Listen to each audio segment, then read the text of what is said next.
नमस्कार. मागच्या 2 वर्षापासून आम्ही इथे अमेरिकेत श्रावण महिन्यातील सत्यनारायणाची पूजा करतो. यावेळेस तर नवीन घरातील आमची पहिली सत्यनारायणाची पूजा.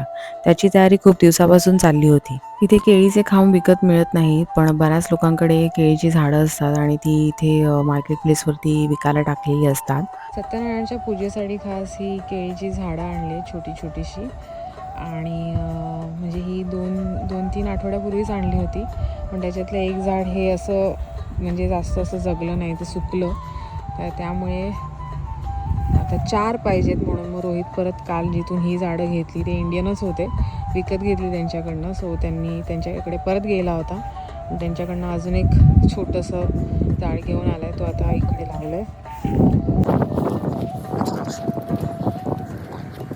त्यांच्याकडे चांगली मोठं झाड आहे आणि अशी बाजूला पण अशी छोटी झाडं आली होती केळीची. सो हे आहे.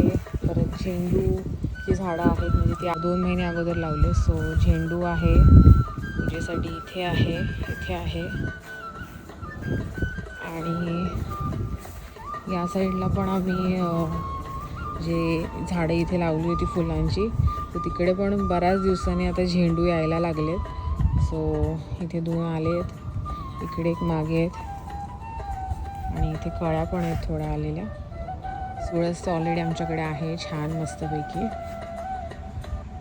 दरवाजाला जे तोरण लावलं होतं ते पण जरा धुवून ठेवलंय, सो ते सुकतंय. आणि आम्ही रेडीमेड रांगोळी जरा ट्राय करून बघितलं, इतकं काही खास झालं नाही, पण ठीक आहे. आणि समईचं आसन आणि चौरंगासाठी आसन पण मी होत्या नव्हत्या त्या ब्लाऊज पीसमध्ये तयार केलं.